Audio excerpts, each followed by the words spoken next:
Olá, meus amigos, sejam todos bem-vindos. Para vocês que não me conhecem, meu nome é Jefferson Arruda e este é o canal Juízo Econômico.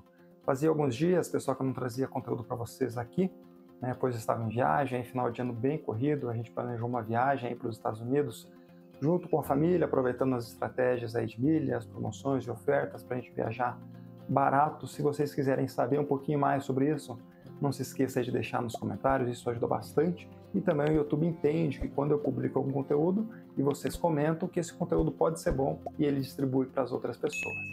Vídeo aqui, pessoal, trazendo a nossa carteira do Juízo Econômico, Você que não conhece, que não está muito familiarizado, é um quadro que eu trago todo mês aqui, a minha carteira que eu montei lá em setembro de 2023, e aí a gente tem percorrido vários meses com essa carteira e eu acompanho e trago para vocês aqui algumas questões relacionadas às ações, fundos imobiliários, também títulos de renda fixa e como que a nossa carteira se comporta aí nesse ambiente tão adverso, tá? Então, dezembro foi um mês bem complicado, Já adianto aqui para vocês. Vamos dar uma olhadinha agora como que se comportou a nossa carteira de forma completa.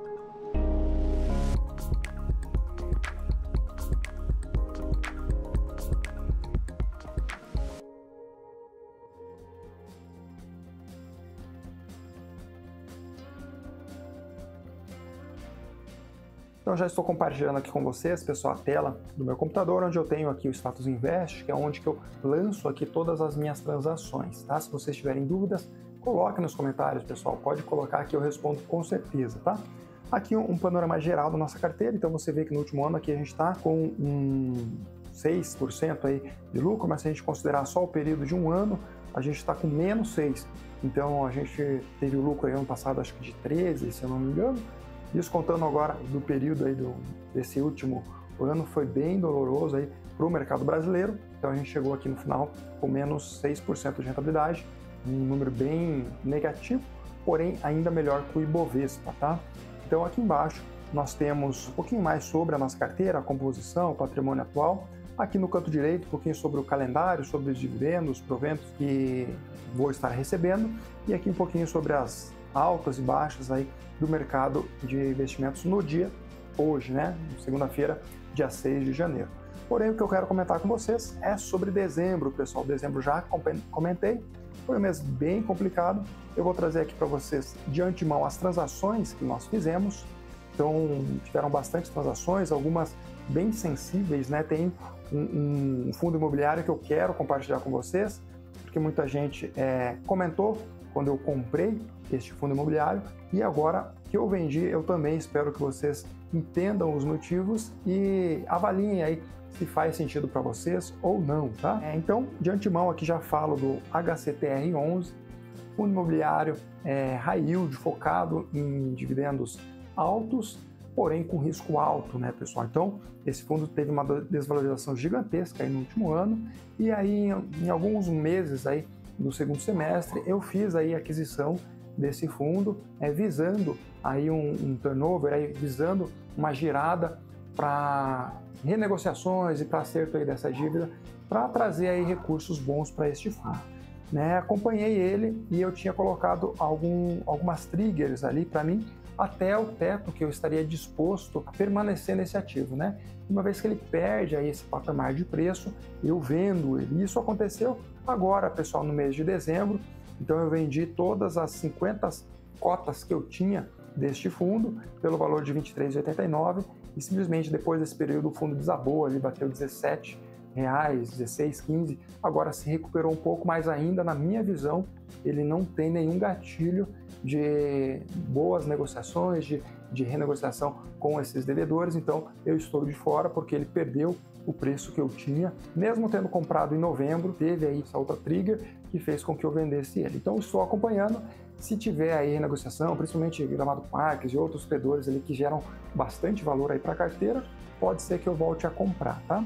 Também uma negociação bem expressiva foi Tesouro Direto, pessoal? Então eu fiz o lançamento aqui de Tesouro Direto lá no BTG, porque é lá que eu faço aplicações de renda fixa focado em previdência. Então eu lancei aqui como Tesouro IPCA, mas na verdade eu fiz a aquisição de um um título lá de previdência privada, focado em abatimento aqui de imposto de renda, focado em redução da alíquota ao longo do período. Se vocês quiserem saber sobre esse mercado de previdência privada, que é uma coisa, um mercado bem interessante, principalmente para você que tem ali despesas com imposto de renda, você saiba que você pode utilizar títulos aí, previdência privada, para estar fazendo aí abatimento da sua base de imposto de renda para pagar menos imposto, né, restituir mais, e além disso, lá no final do período, você ainda tem uma tributação reduzida do imposto de renda. Então é bem interessante.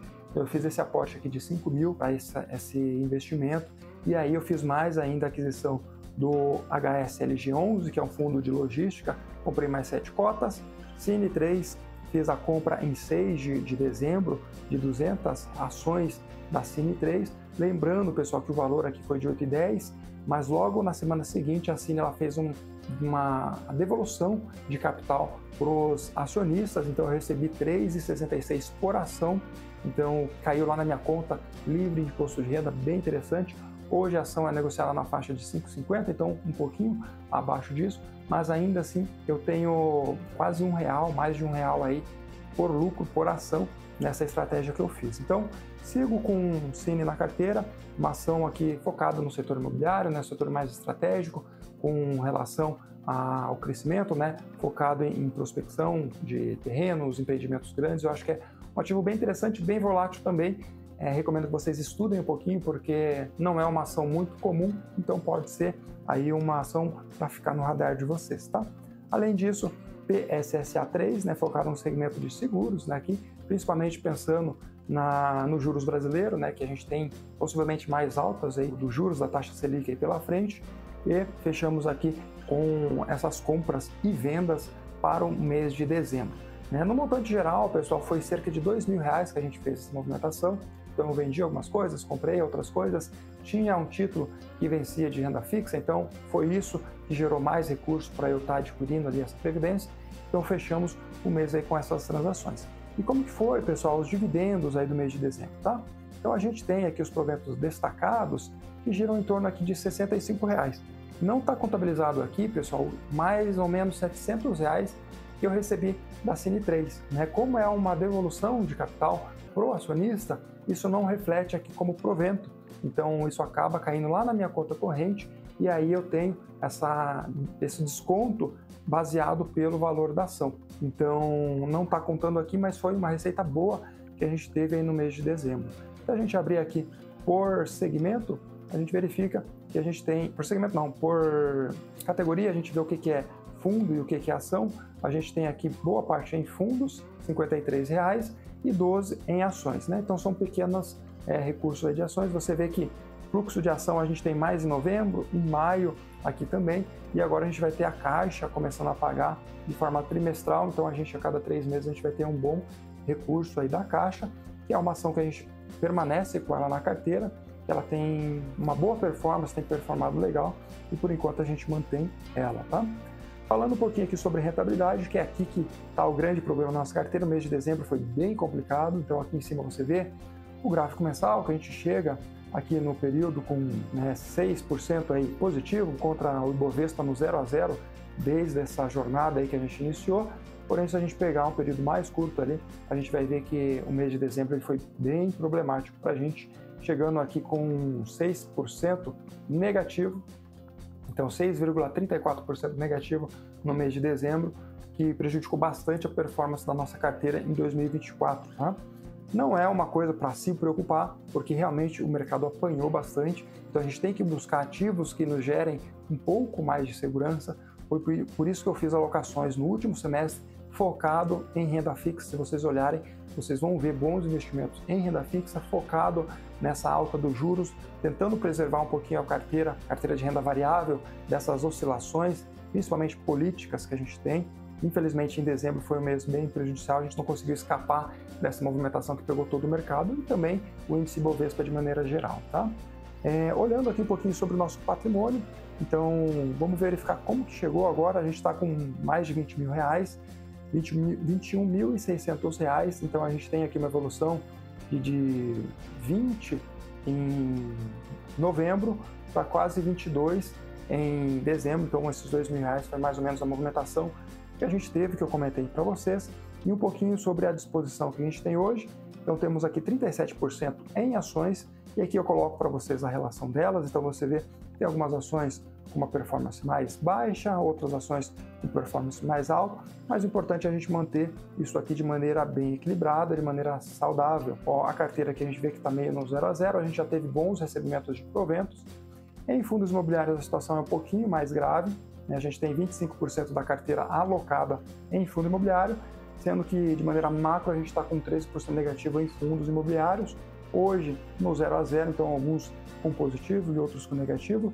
Aqui a gente vai estar fazendo ainda algumas adequações para tentar capturar essa curva de juros e diminuir um pouquinho o risco da nossa carteira. Em Tesouro Direto, né, mais de R$6.000 aí contemplando essa aplicação que eu fiz para a Previdência. E em títulos de renda fixa temos dois aqui com investimento para março e um com investimento para julho, que totalizam aí mais ou menos uns R$8.000 em renda fixa, né? Dessa forma, a gente distribui de maneira quase equilibrada a nossa carteira, 37% em ações, mais uns 40% em renda fixa e uns 20 e poucos por cento aí em fundos imobiliários, que apanharam bastante, né? A gente está de olho para ver se encontra oportunidade. Movimentação que nem eu mostrei aqui para vocês, então a gente teve essa movimentação de compra e de venda e deu mais ou menos aí uns R$2.000 de alocação.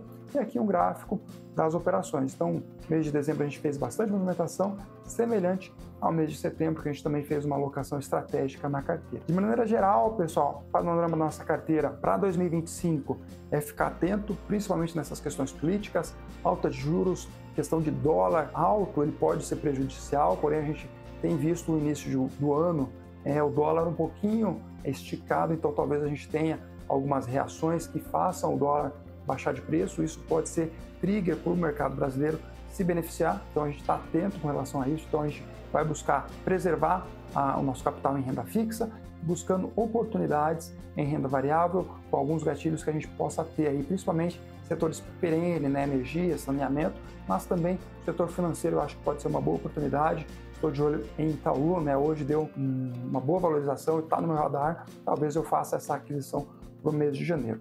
Se você não quer perder, pessoal, esse conteúdo, não se esqueça aí de você ativar as notificações que o YouTube envia para você uma notificação quando tiver vídeo novo. Também, se você não for inscrito, se inscreva, isso ajuda bastante o canal, ajuda bastante no YouTube, aqui que ele entende que um conteúdo é bom e que começa a distribuir para as outras pessoas. Também coloque um comentário, curta esse vídeo, que é a única coisa que eu peço para vocês aqui para estar ajudando e me incentivando a trazer novos conteúdos para vocês. E espero que vocês tenham gostado, pessoal. Então, feliz ano novo aí atrasado, né? Natal, boas festas aí para todo mundo. Que seja um ano excelente para a gente em 2025, melhor que 2024. Apesar de um horizonte bem desafiador, a gente tem boa expectativa. Vamos permanecer firme, né? Com estratégias inteligentes e saudáveis para a gente conseguir passar por esse ano de 2025 melhor ainda do que foi o ano passado. Beleza, pessoal? Muito obrigado e até a próxima.